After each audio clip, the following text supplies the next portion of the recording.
Hello बच्चों, let's see this question says absolute error is always option A positive, B negative, C both A and B, none of these. तो यहाँ पर पहले तो की concept की बात करते हैं। तो आपका ये कौन सा एरर एंड मेजरमेंट का पार्ट है। तो की कॉन्सेप्ट में अपन क्या ले सकते हैं, टाइप्स ऑफ एरर। कि आपके पास एरर किस टाइप की होती है, टाइप्स ऑफ एरर। तो देखिए आपके पास एरर्स होती है, एक तो जो सिस्टमेटिक होती है, दूसरी रैंडम। तो जो सिस्टमेटिक एरर है, सिस्टमेटिक, ये ड्यू टू इंस्ट्रूमेंट होती है आपके सिस्टमेटिक एरर।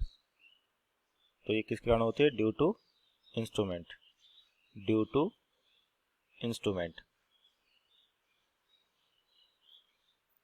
तो ये एरर आपके पास रिजोल्व की जा सकती है अगर क्या करें, इंस्ट्रूमेंट को कैलिब्रेट कर दें। दूसरी आपके पास एरर होती है रैंडम एरर।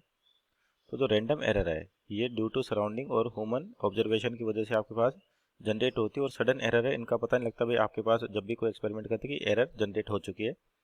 तो रैंडम एरर को कम करने के लिए इसको अपन जैसे सिस्टमेटिक एरर को ख़त्म कर सकते हैं, यानी कि 100% रिजोल्व किया जा सकता है, लेकिन रैंडम एरर को रिजोल्व नहीं कर सकते। तो रैंडम एरर को मिनिमाइज करने के लिए अपन क्या करते हैं, एक्सपेरिमेंट करते हैं मान लीजिए, और किसी एक्सपेरिमेंट को 4 से 5 बार या 6 बार दोहराया जाता है, ताकि जो रीडिंग आए वो अपने पास जो ट्रू वैल्यू है, यानी कि ओरिजिनल वैल्यू उसके पास मिले। तो सपोज करिए आपके पास कोई भी एक्सपेरिमेंट हुआ, उसमें अपने रीडिंग ली R1, R2, R3, इस प्रकार से। और भी रीडिंग हो सकती है, पर 3 को लेके चलते हैं। तो एक तो होती है आपकी ट्रू वैल्यू, मीन्स जो अपने को फाइंड आउट करना उसकी एक्चुअल या रियल वैल्यू क्या है, उसको बोलते हैं ट्रू वैल्यू। और जो अपन एक्सपेरिमेंट से मेजर करें, यानी कि रीडिंग्स जो आई, इसको बोलते हैं अपन मेजर्ड वैल्यू, मेजर्ड वैल्यू। तो ये जो मेजर्ड वैल्यू है, इन्हीं में से क्या होता है, अपने पास ट्रू वैल्यू होती है या बोलते हैं कि ट्रू रीडिंग होती है, पर ऐसा 100% नहीं है कि अपन कोई वैल्यू मेजर करें और वो। तो ये जो मेजर्ड वैल्यू है अपने पास, यानी कि ये यहाँ पर हो सकता है कि आपके पास एक्चुअल वैल्यू हो इसके अंदर, या इससे कम हो या इससे ज़्यादा, कुछ भी पॉसिबल हो सकता है। तो अपन ट्रू वैल्यू को अप्रोच करने के लिए क्या करते हैं, पहले इनका एवरेज लेते हैं, जिसको मीन वैल्यू कहते हैं अपन, मीन। तो यानी कि आपके पास 3 एक्सपेरिमेंट है, R1 plus R2 plus R3, इस प्रकार से।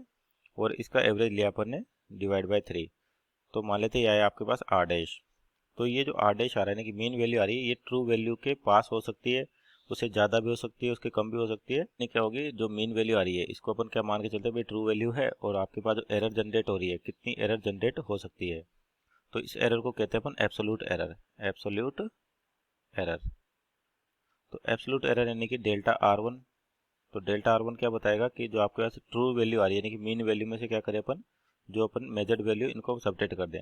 और ये हमेशा ही पॉजिटिव होती है, क्योंकि हो सकता है आपके पास एरर बतानी है, यानी कि जो ओरिजिनल वैल्यू से, कि आपके पास ओरिजिनल वैल्यू थी उससे अपनी जो वैल्यू आ रही है मेजर्ड वैल्यू, वो ज़्यादा है कम है, उसका कोई डिफरेंस नहीं होता, पर अपने को बताना कि कितने % एरर की है अपन ने। तो ये पॉजिटिव भी आ सकती है, और आप हमेशा ही क्या रहेगी, पॉजिटिव रहेगी, सॉरी। उसी तरह से अपन डेल्टा R2 निकाल सकते हैं। तो यानी कि R minus R dash minus R2। तो यानी कि हर रीडिंग की अपन क्या निकाल सकते हैं, जो ट्रू वैल्यू से एरर निकाल सकते हैं। तो एरर बेसिकली यानी कि एब्सोल्यूट हमेशा ही क्या होगी, पॉजिटिव होगी आपके पास। Means option number A, that is our answer is positive, is right answer. Hope you understood well, best of luck.